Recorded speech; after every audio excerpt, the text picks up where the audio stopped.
An emergency evacuation training exercise at the Corpus Christi Gym today to show how local agencies are preparing for any type of situation. Our Michelle Pedraza was there and joins us now live to tell us how teams are preparing for a hurricane. Michelle.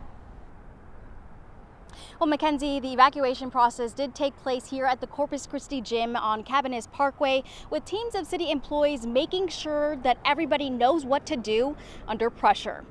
The emergency team coordinates with the transporting teams, which include the RTA, CCISD, Red Cross, and the Salvation Army. The process begins right here in front of the gym, where people were dropped off after being picked up from RTA stations. They are then brought inside to be registered with a yellow band before getting on a bus that is going to evacuate them out of town safely.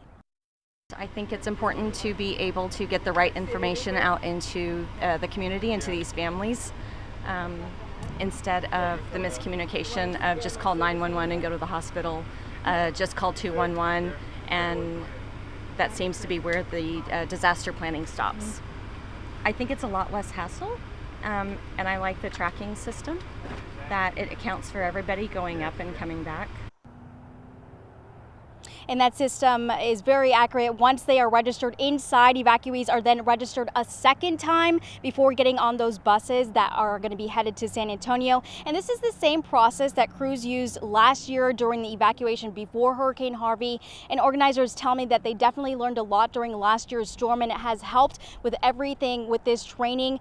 They actually told me that during Harvey, they were able to evacuate about 500 people during a 2-day process. For now, reporting live from the Corpus Christi Gym, Michelle Pedraza, 3 News.